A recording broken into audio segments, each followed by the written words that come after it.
오늘은 요한복음 이제 8장 말씀이 되겠습니다. 요한복음 7장은 대단히 중요한 장입니다. 요한복음은 구약과 신약을 계속 비교해 주면서 예수님께서 직접 하나님이신 예수님께서 직접 우리한테 오셔서 우리에게 말씀으로 그 입으로 말씀으로 전해주시는 놀라운 은혜의 복음이라고 할 수 있습니다. 우리가 봐와온 구약은 여러 가지 많은 의식과 예식들을 상세하게 나열해놓고 그것에 대해서 이스라엘 백성들을 표본으로 삼아서 모든 인류에게 알려주고 있는 것인데, 이 구약의 의식과 예식은 예수님이라는 실체, 하나님이라는 실체에 대한 예표라고 얘기를 하고 있습니다. 영원한 생명을 얻기 위해서는 나에게로 오라라고 하나님께서 직접 우리에게 말씀하시는 것들을 우리가 7장에서 봐왔습니다. 나를 믿는 자는 하나님의 말씀, 이 성경에서 이름과 같이 그 배에서 생수의 강이 흘러나오리라 라고 하시면서 직접적으로 백성들한테 나에게로 나와야지만 영원한 생명을 얻을 수 있다. 즉 하나님 믿고 영원히 살 수 있다라고 말씀을 해주고 계시는 겁니다. 이 말씀은 무엇입니까? 이제까지 이스라엘 백성들이 믿어왔던 구약이 폐지되고 이제 신약이 왔음을 국민들한테, 모든 백성들한테, 백성들 눈앞에서 직접적으로 선포하셨는데, 그게 6월 이스라엘의 큰 명절 중에 하나인 장막절 마지막 날에 성전 뜰에서 이렇게 큰 소리로 모든 백성들이 알아듣도록 선포하시는 그런 말씀을 우리가 봐왔습니다. 모세를 통해서 하나님께서는 율법을 이스라엘 백성들한테 주셨던 것들을 우리가 봐왔습니다. 이 이스라엘 백성들이 믿는 그 교를 유대교라고 하죠. 유대 사람들이 믿는 그 구약을 믿는 그 유대교의 핵심은 모세율법입니다. 모세율법인데 한마디로 얘기하면은 하나님 믿고 영원히 살라고 하는 것입니다. 즉 영원한 생명을 얻기 위해서는 나한테 나와야 되고 내 말에 순종하고 내가 말하는 것을 지켜야 된다라고 말씀하고 계시는 겁니다. 근데 이것이 그 정신은 나를 믿어야만 영원히 산다라고 말씀하시는 건데, 이것이 어떻게 된 겁니까? 1500년을 지켜오면서 타락이 돼서 종교적, 습관적 행위를 통해서 거룩해질 수 있다라고 하는 그런 관습적인 행위적인 것으로 바뀌게 된 것이죠. 이것을 종교 생활이라고 합니다. 이 종교 생활 갖고는 절대로 의로워질 수 없다라고 하시는 것이 이제 그 말씀을 주신 그 예수님께서 다시 오셔가지고 분명하게 백성들한테 깨우치시는 겁니다. 구약이 폐지됐고 신약이 선포되는 그러한 순간입니다. 하지만 구약이 나쁜 겁니까? 구약도 은혜라고 했습니다. 근데 그 예전에 은혜를 대체하는 은혜를 이제 예수님께서 직접 오셔서 백성들한테 주시는 그 광경을 우리가 목도를 한 것입니다. 그런데 이 말씀을 들은 그 백성들은 확연하게 둘로 나눠지기 시작합니다.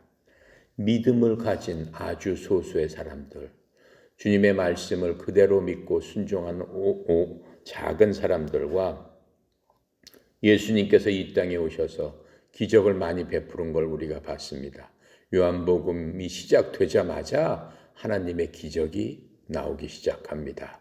가나안 혼인잔치에서 물을 포도즙으로 바꾸신 놀라운 은혜를 보여주시고 30여 년 된 병자를 고치신 그러한 은혜를 우리한테 보여주셨고, 무리를 걸어가시고 또 없는 곳에서 있는 것으로 부르셔가지고 많은 사람들에게, 수많은 사람들에게 빵을 주셨던 그러한 모든 기적들과 하나님의 영생의 말씀을 듣고도 여전히 헤매는 많은 군중 중 대다수의 사람들 그런 것들을 볼 수 있고 오히려 이제는 그렇게 하신 예수님을 잡아서 죽여야 되겠다라고 하는 음모를 꾸몄던 것들을 우리가 봐왔습니다. 그래서 예수님은 계속해서 이러한 습관과 관습과 자기들의 의로서 세워놓은 종교 지도자들과 충돌하게 됐다는 것을 우리가 봐왔죠. 예수님께서 의를 행하신 안식일을 갖고 이 사람들이 자기네들이 정해놓은 대로 왜 안식일 날 하지 말아야 되는데 하느냐라고 말씀을 하고 계십니다. 예수님인 하나님께서는 뭐라고 말씀하세요? 하나님은 안식일에도 생명을 구하시는 분이다 라고 말씀을 하고 계시는 겁니다. 그리고 그 안식일은 하나님을 위해서 있는 것 아니냐 이렇게 하나님께서 직접 말씀을 하고 계시는 것들을 우리가 봐왔습니다. 이제 그들이 드디어 예수님을 함정을 파가지고 잡아서 죽이고 끌고 가려고 하는 그러한 광경들이 많이 있지만은 아직은 그분의 때가 되지 않았기 때문에 예수님을 잡을 수 없습니다. 그 예수님은 바로 하나님이시기 때문입니다. 요한복음은 1장에서 시작하자마자 빛과 어둠을 비교해서 얘기하고 있습니다. 또 1장 16절, 17절에는 은혜를 대체하는 은혜다라고 말씀하심으로써 구약과 신약을 바로 비교해서 말씀을 해주고 계십니다. 또 율법과 또 이 예수님의 복음을 비교해서는 모세와 예수님을 비교해서 얘기를 해주고 있는 것을 우리가 봤습니다. 이제 요한복음 8장에도 계속해서 상반되는 두 개의 주제를 갖고 말씀을 이어가고 계십니다. 1장부터 11절까지는 은혜와 율법이 무엇인가를 가늠하다 잡혀온 여자를 통해서 하나님께서 직접적으로 말씀을 해주시면서 율법을 폐지하고 하나님께서 드디어 은혜의 복음을 선포해서 그 여자로 하여금 은혜의 복음을 받아들이는 놀라운 광경을 우리가 볼 수 있습니다. 12절부터 20절까지 보면은 빛과 어두움에 대해서 말씀을 해주고 계시고 21절과 31절에 보면은 생명과 죽음에 대해서 예수님께서 말씀을 해 주십니다. 또한 생명 속에 있는 사람의 자유로움과 마귀의 권세 아래 있는 사람의 속박에 대해서 31절부터 47절까지 말씀을 해주시고 또 마지막 절까지는 예수님을 공경하는 사람과 예수님에 대해서 무지한 사람들, 예수님을 무시하는 사람들에 대해서 비교적으로 말씀을 해주고 계십니다. 자, 그래서 오늘은 1절부터 우리 6절까지 함께 읽으면서 어떻게 예수님께서 은혜와 율법을 비교해 주시는가를 살펴보도록 하겠습니다. 자, 1절부터 6절까지 같이 읽겠습니다. 다 각각 집으로 돌아가고 예수는 감람산으로 가시니라. 아침에 다시 성전으로 들어오시니 백성이 다 나오는지라 앉으사 그들을 가르치시더니 서기관들과 바리새인들이 음행 중에 잡힌 여자를 끌고 와서 가운데 세우고 예수께 말하되 선생이여 이 여자가 간음하다가 현장에서 잡혔나이다. 모세는 율법에 이러한 여자들을 돌로 치라 명하였거니와 선생은 어떻게 말하겠나이까? 그들이 이렇게 말하면 고발할 조건을 얻고자 하여 예수를 시험하미러라. 예수님께서는 몸을 굽히사 손가락으로 땅에 쓰시니. 거기까지 보겠습니다. 자, 이제 장막절 마지막 날 8일째 되는 날 성전뜰 앞에서 예수님께서 다 나한테 와라. 내게 오는 자는 네 배에서 생수의 강들이 흘러 넘칠 것이다. 이렇게 말씀하시면서 영적인 말씀을 하시면서 그 생수의 강이라는 것은 내가 줄 성령, 내가 줄 그 성령이 내 속에서 흘러 넘치게 나도록 내가 은혜를 베풀 것이다 라고 하는 말씀이 있었습니다. 그래서 그 말씀을 듣고 많은 사람들이 예수님께 이제 나오는 그런 겁니다. 그리고 이제 그 절기가 끝났습니다. 절기에 보통 그 절기에 그 역사적으로 보면은 그 절기 때마다 약 200만 명 정도의 사람들이 모인다고 합니다. 그러니까는 거의 모든 인구들이 모이는 거죠. 남자들을 기준으로 하는 거니까. 그런데 이제 절기가 끝나고 다들 뿔뿔이 흩어져서 자기 고향으로 가고 자기 각자 온 곳으로 돌아갔지만 아직까지도 그곳에 남아있는 사람들이 있었다라고 말씀을 하고 계십니다. 장막절 기간 동안에 예수님에 대한 소문은 모든 사람들에게 퍼져나간 것들은 사실입니다. 예수님께서는 장막절에 모습을 드러내시고 또 성전에서 말씀을 선포하고 가르치신 그 광경이 지금 우리가 읽은 구절에서 나오고 있습니다. 2절에 보니까는 아침에 다시 성전에 들어오신 겁니다. 그러니까는 이 장막절이 끝난 이후에도 성전에 오셔서 어떻게 앉으셔서 예수님을 고대하고 예수님께서 무슨 말씀을 이번에는 하실까라고 모여든 백성 가운데 앉으셔서 그들을 가르치시고 있는 모습이 2절에 나오고 있습니다. 자, 그런데 어디서 가르치신 거예요? 어디서 성전에서 가르치셨다고 그랬죠? 성전 어디서 가르치셨나?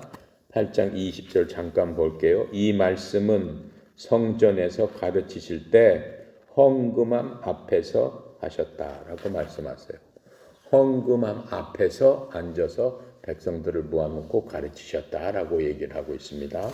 그러면은 자, 헌금함은 어디에 있냐면은 이 성전이라고 그랬으니까는 우리가 출애굽기에서 배웠습니다. 하나님께서 모세를 통해서 예루살렘 성전을 어떻게 만들라고 그랬습니까? 출입구가 동쪽에 있다라고 그랬습니다. 지금 이쪽이 동쪽이죠. 동쪽에서 출입구로 들어와서 서쪽에다가 지은 거예요. 건물을. 성전, 그렇죠? 성소와 지성소. 우리가 다 배웠죠? 이방인의 뜰이 있고 그 다음에 그 뜰을 거쳐서 성소가 있고 성소 맨 서쪽 끝으로 지성소가 있는 겁니다. 지성소 안에 하나님의 임재가 거하는 것이죠. 그래서 거기가 법궤, 언약궤가 있어서 하나님의 임재를 볼 수 있는 그러한 지성소를 그렇게 성전을 만들어 놨는데 지금 예수님께서는 헌금함 앞에 앉아서 백성들이 모아놓고 앉아서 이제 말씀을 하고 계세요. 그래서 그 헌금함은 어디 있냐면은 이 뜰이 맨 처음에 있는 뜰이 이방인의 뜰입니다. 유대인이 아닌 이방인 중에서 하나님을 믿겠다고 하는 사람들은 어디까지 들어올 수 있냐면은 이방인의 뜰이라는 곳까지만 들어올 수 있습니다. 이방인의 뜰을 거쳐 다음의 뜰로 가면은 거기는 여인들의 뜰이 있습니다. 여자들은 그 여인들의 뜰 앞에까지만 올 수가 있습니다. 바로 그 헌금함은 여인들의 뜰 끝나는 오른쪽에 헌금함이 있었다라고 하는 겁니다. 그러니까는 예수님께서는 그 여인들의 뜰 헌금함 앞에서 앉아서 백성들하고 얘기를 하고 있는 겁니다. 그리고 여인들의 뜰을 지나면은 남자들의 뜰이 있습니다. 근데 예수님께서는 바로 그 여인들의 뜰 앞에서 백성들과 들에게 말씀을 하고 계시는 겁니다. 그런데 3절에 보니까 서기관들과 바리새인들이 그렇게 한참 말씀을 하고 계시는데 갑자기 서기관과 바리새인들이 음행 중에 잡힌 여자를 끌고 와서 막 말씀을 하고 계시는데 예수님께서 이렇게 제자리에 앉으셔서 많은 사람들이 있겠죠. 이렇게 말씀을 하시는데 갑자기 바리새인하고 서기관들이 어떻게 했다라고 그랬어요? 음행 중에 잡힌 여자를 끌고 와서 이 가운데다 세운 거예요. 가운데다 세우면서 예수님한테 얘기하는 거예요. 선생이여, 저 가늠하다 현장에서 잡혔습니다. 라고 예수님께 말하는 거예요. 자, 그런데 이 사람들이 갑자기 그렇게 들어와서 얘기하는 그것 자체가 어떤 거예요? 너무 터무니없는 거 아니에요? 만약 우리가 여기서 이렇게 얘기를 하고 있는데 누가 갑자기 들어와서 누굴 끌고 와서 엉뚱한 얘기를 막 하면은 그게 무례한 거죠? 있을 수 없는 거죠? 왜 그랬을까요? 왜 갑자기 이 사람들이 그렇게 했을까요? 이 사람들은 어떻게 하기 위해서 그런 거예요? 예수님을 고발할 조건을 얻고자 하여 예수님을 시험하려고 무례하게 그렇게 했다라고 지금 6절에 나와 있죠. 그들은 예수님을 고발할 조건, 즉 음모를 꾸며서 예수님을 함정에 빠뜨려서 예수님께서 율법을 어겼다라 하면 그 즉시에 잡아서 체포해서 끌고 가려고 지금 그 여자를 내세워서 예수님을 시험하기 위해서 이런 짓을 했다라고 얘기를 하는 겁니다. 자, 그런데 예수님께서는 그런 것들을 그냥 다 화를 내지 않으시고 받아주시는 것들을 볼 수 있습니다. 근데 이 간음이라는 거는 레위기 20장 10절에 보면은 이렇게 나와 있습니다. 간음에 대해서 율법은 뭐라고 얘기를 하냐면 다른 남자의 아내와 간음하는 남자 곧 자기 이웃의 아내와 간음하는 자가 있을 경우 그 간음한 자와 간음한 여자를 반드시 죽일지니라. 누굴 죽이라고 그랬어요? 간음한 남자, 여자 둘 다 죽여라 라고 하는 게 모세의 율법이었습니다. 간음한 여자하고 남자는 다 돌로 쳐 죽여야 되는데 지금 이 사람들은 누구만 데리고 왔어요? 여자를 끌고 왔어요. 현장에서 잡혔습니다 라고 끌고 왔어요. 그럼 현장에 남자도 있었겠죠. 근데 여자만 끌고 오는 것을 이렇게 볼 수가 있습니다. 자, 이것은 뭐예요? 이 사람들이 그 남자들에게는 어떻게 해요? 유리하게 율법을 집행하고 있음을 우리가 볼 수 있습니다. 그러면서 예수께 말하되 선생이여 이 여자가 간음하다가 현장에서 잡혔나이다 라고 얘기를 했단 말이에요. 그러면서 5절에 뭐라고 얘기하냐면 모세는 율법에 이러한 여자를 돌로 치다 명하였거든 선생은 어떻게 말하겠습니까? 이제 시험하는 과정이죠. 음모를 꾸미기 시작하는 거예요. 자, 근데 예수님께서 이 사람들이 모세의 말을 이용한 거예요. 10계명에 보면 제7계명에 뭐라고 써 있어요? 간음하지 말라. 출애굽기 20장 14절에 제7계명입니다. 간음하지 말라라고 써 있고 신명기 22장 22절에는 간음한 자는 돌로 쳐서 남자 여자 다 죽여라. 조금 아까 우리가 살펴본 레위기 20장 10절에도 같은 말로 얘기를 하고 있습니다. 그러면서 이 율법대로 행해야 되지 않겠느냐. 선생은 뭐라고 얘기하겠습니까? 이렇게 얘기하는 거예요. 근데 예수님께서 지금 거기에 나와 모여있는 사람들이 어떤 사람이에요? 그리고 예수님께서 공생애 동안 누구를 상대로 복음을 선포하셨습니까? 예수님께서는 세리와 창녀들을 만나 주셨어요. 세리와 창녀들은 바리새이나 서기관들은 상대도 안 하는 사람들이에요. 저 사람들은 애당초에 상대할 만한 사람들이 아니다. 모두 지옥 갈 사람들이다. 지옥에 땔감밖에는 안 되는 사람들이다. 라고 해서 같이 앉아서 먹지도 않을 뿐더러 같이 앉아서 얘기도 안 했고 특히 여자들을 멀리 했다라고 하는 거예요. 그러면서 자기네들은 거룩한 척 이렇게 했습니다. 그런데 예수님께서는 오시자마자 공생에 시작하자마자 마태가 누구예요? 세리잖아요. 마태를 자기 제자로 삼았고 그 다음에 그 창녀들 예수님께서 상대를 해주셨고 가나안의 이방 여인들을 하나님께서 상대를 해주셨고 가난한 어부들, 가난한 사람들을 불러다가 자기 제자로 삼으셨고 그러니까는 예수님의 친구고 예수님을 따르고 예수님이 상대했던 모든 사람들은 어떤 사람들이에요? 세리와 창녀, 가난한 사람들의 친구 또 대부분 많은 사람들이 말하자면은 하층 사람들 이 땅에서 유대인들한테 버림받고 그 다음에 그 사이에서도 조롱받는 그런 사람들을 예수님께서 상대를 해주시고 그들과 같이 지냈던 것을 알 수 있습니다. 그런데 지금 이 사람들이 그 여인을 데리고 와서 자, 율법이 이르니까 당신이 먼저 얘기해봐라. 당신이 율법을 가리키는 지금 선생이라고 하고 랍비라고 했으니까 당신이 한번 판단을 해봐라. 근데 만약에 예수님께서 그래, 율법대로 저 여자를 돌로 쳐라 라고 했으면 어떻게 되겠습니까? 많은 힘들고 어렵고 죄 있는 사람들의 친구라고 한 사람이 저 사람들과 똑같이 율법 선생이나 바리새인들과 똑같이 돌로 쳐 죽여라라고 했다면은 어떻게 됐겠어요? 더 이상 예수님의 말씀을 들으려고 하지 않겠죠. 우리를 위해서 왔다고 하면서 너도 똑같은 그러한 율법학자에 불구하구나라는 생각으로 사람들이 실망에 빠지게 될 것입니다. 그렇다고 해서 돌로 치지 말아라 라고 한다면 어떻게 되는 거예요? 모세의 율법을 어기기 때문에 예수님을 체포할 수 있다라고 하는 거예요. 법을 어긴 그러한 사람으로 해서 종교 경찰들이 바로 예수님을 체포해서 제사장들한테 끌고 갈 수 있는 그러한 지금 그 상황에 처해 있습니다. 근데 예수님께서는 어떻게 하시는 거예요? 몸을 굽혀 손가락으로 땅에 쓰셨다라고 말씀하고 계세요. 예수님을 곤란에 빠뜨리려고 지금 하고 있습니다.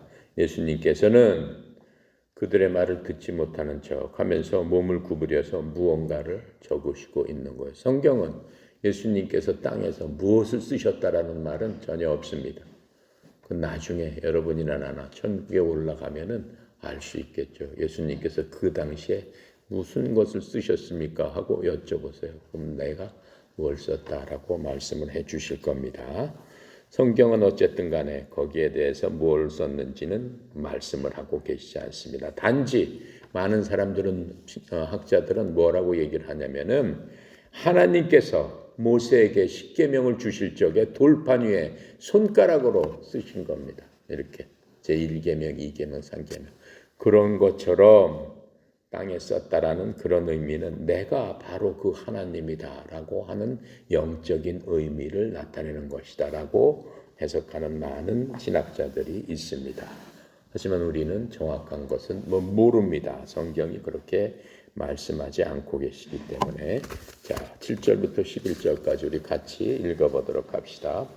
그들이 묻기를 마지 아니하는지라 이에 일어나 이르시되 너희 중에 죄 없는 자가 먼저 돌로 치라 하시고 다시 몸을 굽혀 손가락으로 땅에 쓰시니 그들이 이 말씀을 듣고 양심의 가책을 느껴 어른으로 시작하여 젊은이까지 하나씩 하나씩 나가고 오직 예수님과 그 가운데 섰는 여자만 남았더라. 예수님께서 일어나서 여자 외에 아무도 없는 것을 보시고 이르시되 여자여 너를 고발한 그들이 어디 있느냐 너를 정죄한 자가 없느냐 대답하되 주여 없나이다. 예수님께서 이르시되 나도 너를 정죄하지 않으니 가서 다시는 죄를 범하지 말라 하시니라. 자 이렇게 말씀하고 계시는 것을 볼 수 있습니다. 여기서 보면은 이제 예수님께서 답변을 내놓으실 이제 시간이 됐어요. 근데 이 사람들이 계속 손가락을 쓰시니까 계속 예수님을 압박하는 거예요. 계속 빨리 답변해라라고 하는 거예요. 어디서 얘기를 하고 있어요. 7절에서 얘기하고 있는 그들이 묻기를 마지 아니하는지라는 얘기는 계속해서 예수님을 푸시했다라고 하는 거예요. 땅에서 답변을 쓰니까 이제 잘 됐네. 드디어 너 걸렸다라고 생각을 하는 거예요. 그러면서 빨리 대답을 해봐라. 당신 어떨 것이냐. 빨리 결정을 해라. 많은 사람이 있으니까 계속해서 예수님께 묻는 겁니다. 묻기를 마지 아니하는지라. 계속해서 물었다는 얘기입니다. 그랬더니 예수님께서 뭐라고 해요? 죄 없는 자가 먼저 돌을 던져라 이렇게 말씀하세요. 죄 없는 자가 먼저 던져라. 율법의 규정은 누가 돌을 던져야 된다라고 하냐면은 이러한 사건이 있을 때 돌로 죽여야 될 사건이 있을 때 신명기 17장 7절에 보면은 이렇게 나와 있어요. 증거들이 먼저 증인들이나 그 본 사람들이 먼저 그에게 손을 대어 그를 죽게 한 뒤에 온 백성이 손을 댈지니라. 너는 이같이 너희 가운데서 악을 제거할지니라. 이렇게 나와 있습니다. 그러니까는 증인들이 먼저, 고발한 사람이 먼저 돌을 던져야 되는 겁니다. 그 다음에 그것을 보지 못하고 듣지 못한 사람들이 그 증인들의 말을 듣고 고소한 사람들의 말을 듣고 다시 같이 던져서 돌로 쳐 죽이는, 그렇게 해야 되는 겁니다. 근데 예수님께서 뭐라고 말씀하세요? 증인들이 먼저 돌을 던져라. 율법대로 말씀하세요? 그렇게 말씀을 하지 않으십니다. 그렇게 말씀하시지 않고 너희 가운데 죄 없는 자가 먼저 던져라 이렇게 말씀하세요. 너희 가운데 죄 없는 자가, 즉 증인이 먼저 던져라라고 하지 않으시는 말씀은 너희들은 다 똑같은 죄인이 아니냐? 저 여자가 잡혀왔지만은 너희들 다 똑같은 죄인에 불과하다 이렇게 말씀하세요. 이 땅에서는 누구만 죄가 없는 거예요? 오직 예수님만밖에는 죄가 없는 거예요. 예수님께서는 이 율법보다 더 큰 의미로 그 죄에 대해서 정확하게 말씀을 해 주시는 겁니다.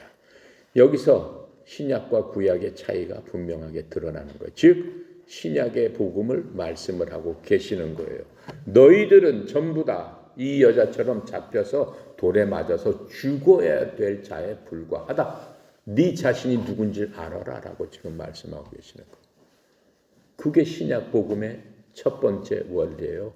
예수님의 은혜 첫 번째 원리는 뭐냐면은 내가 누군지를 아는 것부터 시작하는 거예요. 예수님을 만날 수 있는 첫 번째 원리는 나는 어떠한 사람이다. 나는 죽을 수밖에 없는, 돌로 맞아서 죽을 수밖에 없는 자구나 라고 하는 것을 깨달으면서 자기 인생관이 변하는 그런 일들이 일어나야 되는 겁니다. 그게 바로 기적 중의 기적입니다. 그것을 통해서 우리는 기적을 일으키는 겁니다. 어떻게 기적을 일으켜요? 돌로 맞아 죽어야 될 자가 영원한 생명이 있는 자로 바뀌는 기적을 맡게 되는 거다라고 하는 겁니다.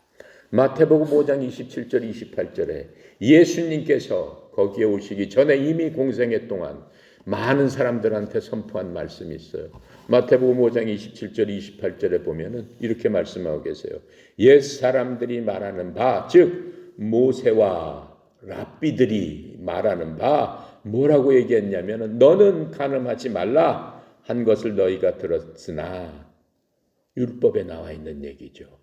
그렇죠? 하나님의 10계명 중에 7계명에 나와 있는 겁니다. 모세를 통해서 주시는 그 말씀입니다.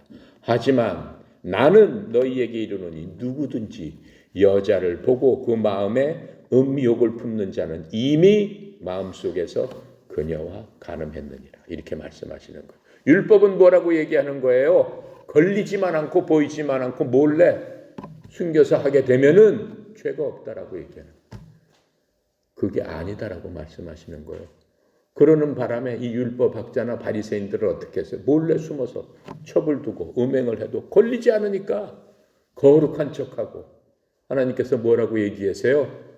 너는 회칠한 무덤 같다. 네 속은 썩어서 더러운 냄새가 악취가 풍기는데 거룩한 척하면서 하나님 앞에서 내가 너는 하지도 않으면서 오히려 율법을 통해서 백성들에게 짐을 지우고 백성들로 하여금 죽을 길로 인도하는, 소경이 인도하는 그런 인도자가 된 너희들이다라고 말씀하고 계시는 겁니다.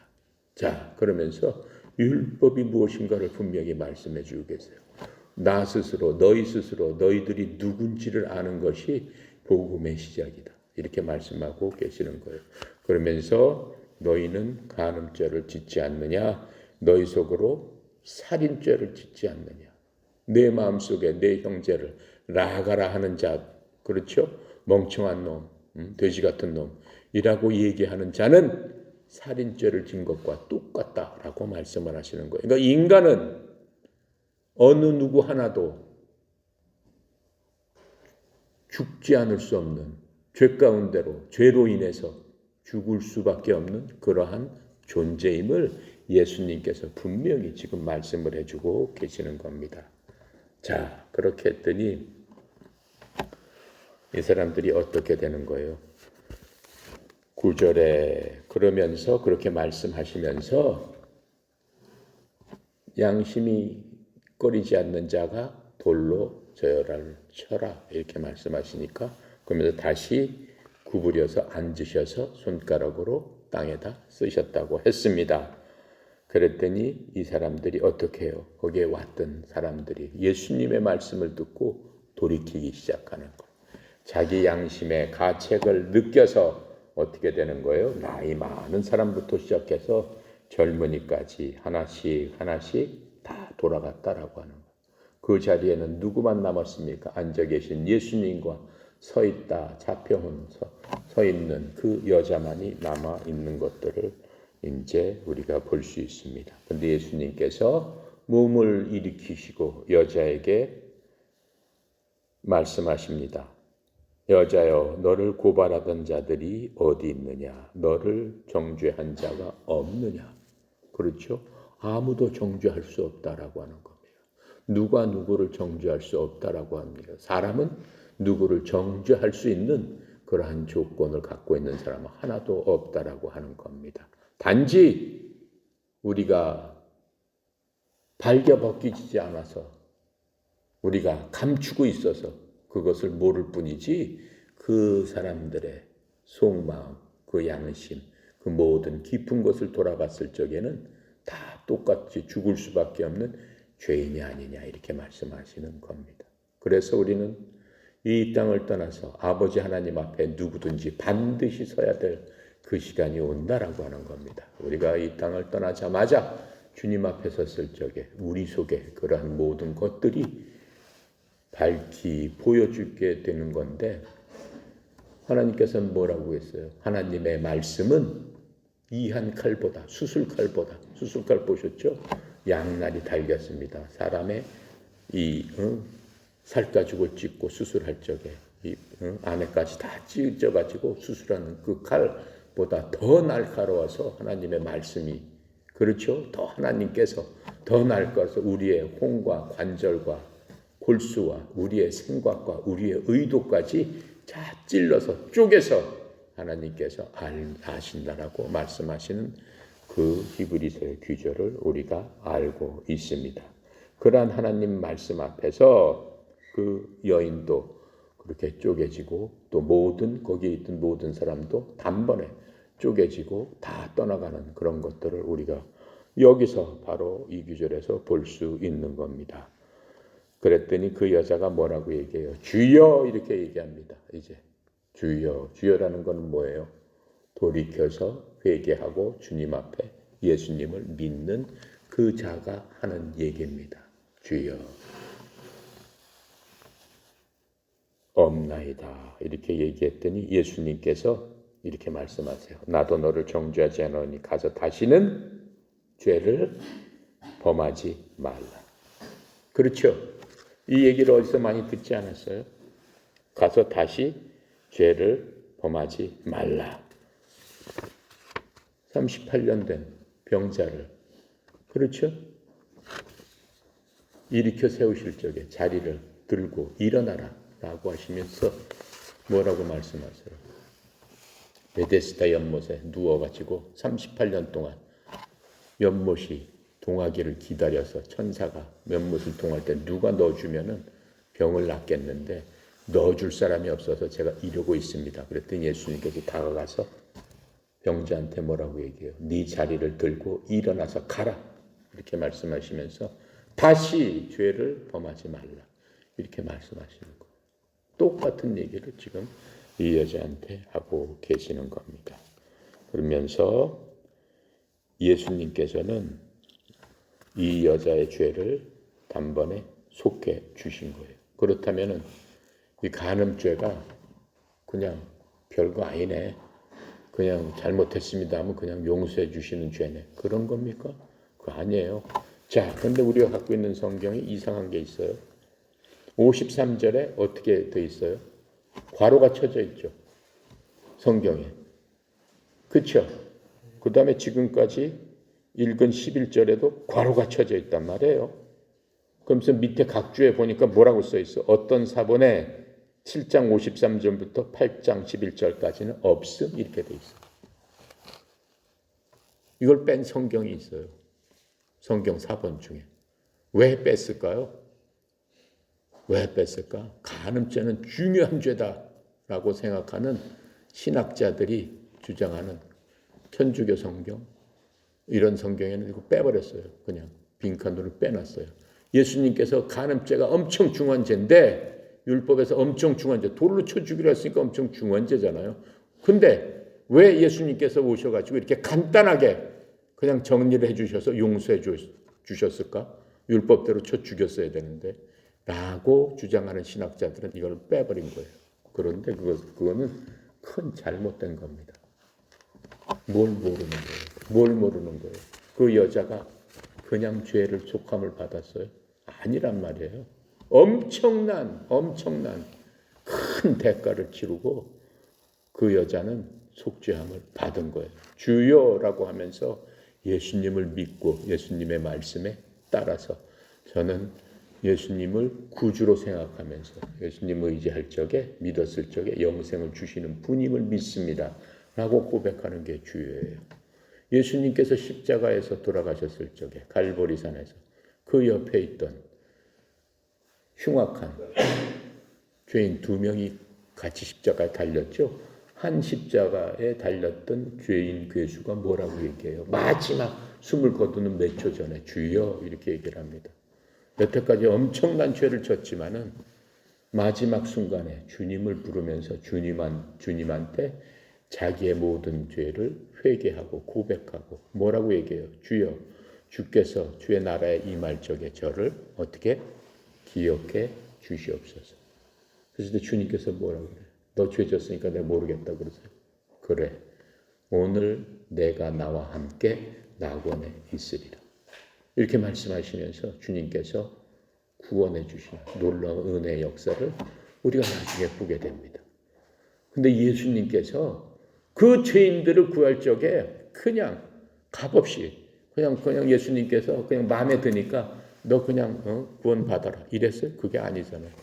예수님 때 그 여인을 때문에 예수님께서 창에 찔려서 십자가에 찔려서 온 피와 물을 흘리면서 그 여인의 죄를 위해서 돌아가시는 장면을 우리가 잠시 후면 보게 됩니다.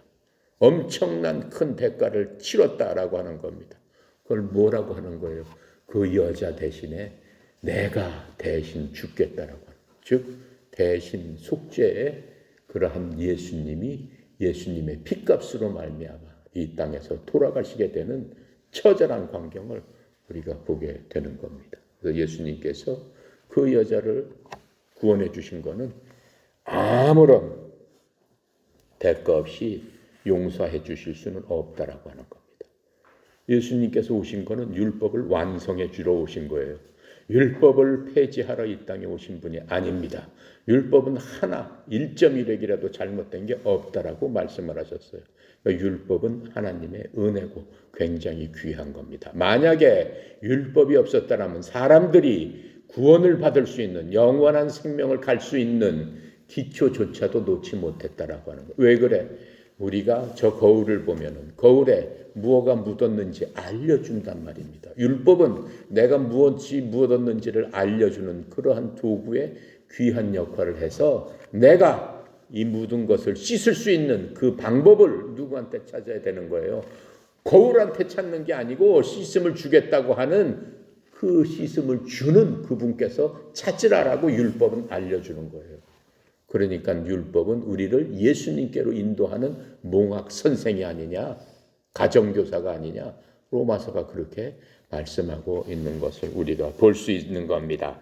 그래서 예수님이 그녀를 용서하신 것은 언젠가 이제 곧 때가 되면은 예수님께서 그 여자의 그 간음죄로 인해서 죽으시겠다라고 하는 겁니다. 즉 대신 속죄의 원리를 예수님께서 적용을 하시는 겁니다. 물론 우리의 모든 죄를 짊어지시고 그 여자 죄뿐만 아니고 여러분이나 나의 모든 죄를 짊어지시고 내가 죽으러 왔다. 그래서 나를 믿는 자에게는 영원한 생명이 있다. 그래서 내 피와 내 살을 먹는 자에게는 네 뱃속에서 생수의 강들이 흘러 넘치리라. 이렇게 말씀하실 수 있는 거예요. 그냥 아무런 조건도 없이 그렇게 말씀하신 게 아니다라고 말씀을 하고 계시는 겁니다. 그래서 마태복음 5장 17절에 이렇게 말씀하세요. 내가 율법이나 대언자들의 글을 폐하러 온 줄로 생각하지 말아라. 나는 폐하러 오지 않았고 그 모든 것들을 성취하러 내가 너희들에게 왔다라고 하시면서 성취의 한 단면을 보여주시고 있는 것을 볼 수 있습니다. 그러므로 그분이 율법을 범했기 때문에 이 규절은 없애야 된다라고 하는 것은 옳지 않은 겁니다. 그렇죠? 이 율법학자나 바리새인들은 율법을 자기네들한테는 사실 적용하지 않았어요. 그 여인을 잡아오는 현장에 누구도 잡아왔었어야 되는 거예요. 남자도 잡아왔었어야 되는 거예요. 그렇죠? 그 여인에게만 적용한 것. 이것이야말로 어때요? 율법의 글자와 정신을 위반한 것입니다. 안식일의 사건과 비슷한 거예요. 하나님께서는 그렇죠?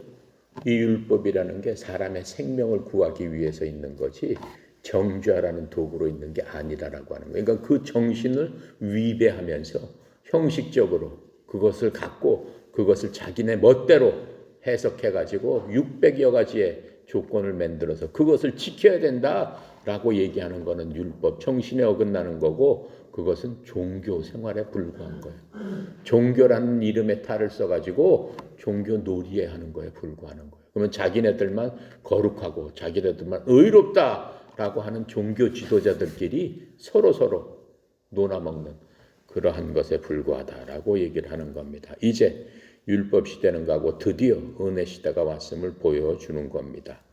그래서 로마서 3장 20절에 보면은 그러므로 율법의 행위로는 어떤 육체도 그분의 눈앞에서 하나님의 눈앞에서 의롭게 될 수 없나니 율법으로는 죄를 알게 해주는 것이다 라고 말씀을 하고 계십니다. 또 갈라디아서 3장 24절에 보면은 그런 즉 율법은 우리를 그리스도께로 인도하는 훈육 선생이었으니 가정교사였으니 이것은 우리가 믿음으로 의롭게 되게 하려 함이라. 어떤 믿음이요? 예수님께서 날 위해서 이 땅에서 내 죄를 위해서 내가 죽어야 될 것을 대신 죽으러 오셨습니다. 그분께서는 날 위해서 십자가에서 피 흘리면서 나 대신 죽으셨습니다. 그것을 믿는 그 믿음, 바로 그게 구원의 믿음이잖아요. 그리고 우리는 죄값을 치렀잖아요. 그렇죠? 그러니까 하나님 앞에 떳떳하잖아요. 죄값을 치른 자는 어디로 갈 수 있어요? 하나님의 왕국에 들어갈 수 있잖아요. 죄값을 치르지 않고는 들어갈 수 없어요. 죄인들은 갈 수가 없어요. 의로운 자만 가는 거예요. 왜 그래? 하나님은 절대적으로 선하시고 의로우신 분이기 때문에. 하나님처럼 되지 않으면 하나님의 식구가 될 수 없다라고 하는 거예요. 그래서 우리가 예수를 믿는 순간 하나님의 본성에 참여하는 자가 된다라고 말씀을 하고 계시는 것을 볼 수 있습니다. 예수님은 바로 그 하나님이십니다. 이 여인에게서 이것을 보시고 용서를 해주시는 그 광경을 우리가 바로 읽었습니다.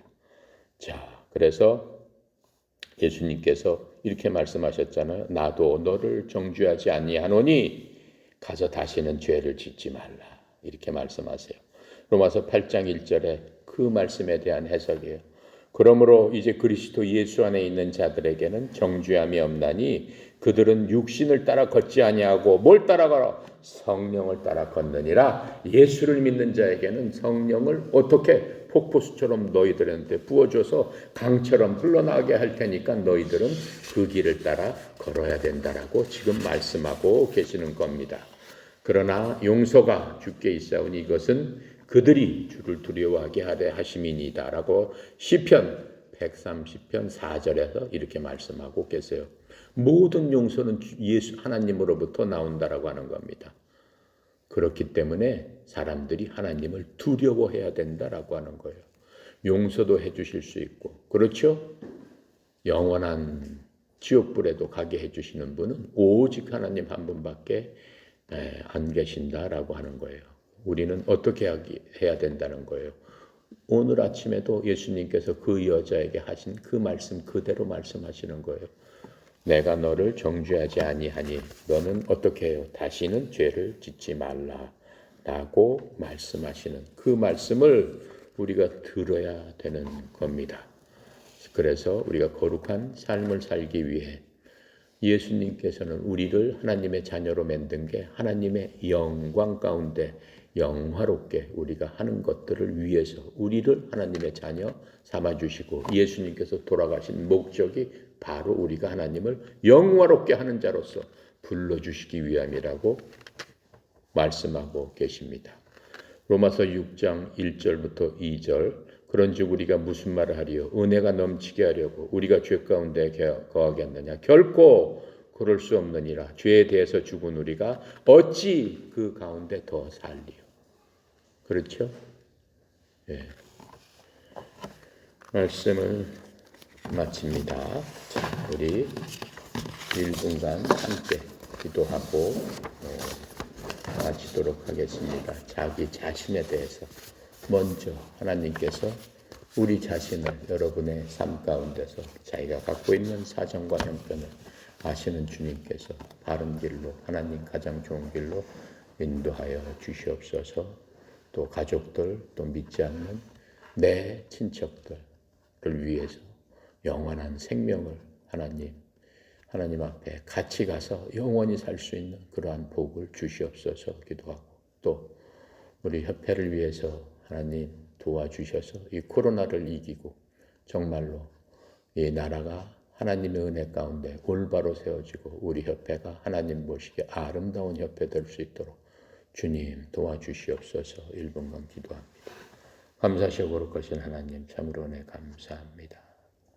우리 가운데 역사하시고 말씀 가운데서 우리를 인도하여 주시고 또 말씀이 우리의 영광과 관절과 골수를 쪼개는 그러한 수술칼이 되어서 하나님을 섬기는데 우리가 혼란스럽지 않고 우리 마음에 갈등이 없도록 성령님 도와주시옵소서. 사랑하는 하나님의 자녀들 각각 사정과 형편과 모든 것을 아시는 주님 주께서 함께하여 주심으로 말미암아 인생 살아가는데 어려움 없게 하시고 인생 가운데서 성령님께서 생수의 강이 흘러 넘친다고 하셨사오니 아버지 하나님 믿는 믿음으로 순전하고 온전하게 주의 뜻 가운데 하나님 말씀 순종하며 살기 원합니다. 특별히 사랑하는 하나님의 아들 딸들 주여 계획하고 준비하는 많은 일들 각자 사정과 형편과 여러 가지 많은 것들이 있사오나 주님 돌봐주실 줄로 믿습니다. 형통하게 해주실 줄로 믿습니다. 오직 하나님의 은혜 가운데 살면서 주를 찬양하면서 하나님 부르시는 그날까지 온전하고 순전하게 살길 원합니다. 주여 주님 우리를 만드신 목적대로 저희들을 사용하여 주시옵소서. 아버지여 아버지 하나님 은혜 감사합니다. 오늘도 말씀을 주셨사오니 말씀 따라 사는 저희들 되도록 주님 축복하여 주시옵소서. 특별히 저희 협회 하나님 복의 복을 더하여 주셔서 이제까지도 인도하시고 이제까지도 함께 모여서 하나님을 찬양하고 예배하게 해주시니 주님 감사합니다. 우리 협회가 하나님 보시기에 아름다운 협회 우리 모든 구성원들이 하나님 기뻐하는 구성원이 되어서 하나님의 나라의 일을 확장하는 데 이 땅에서도 쓰임받다 가길 원합니다. 주여 도와주시옵소서.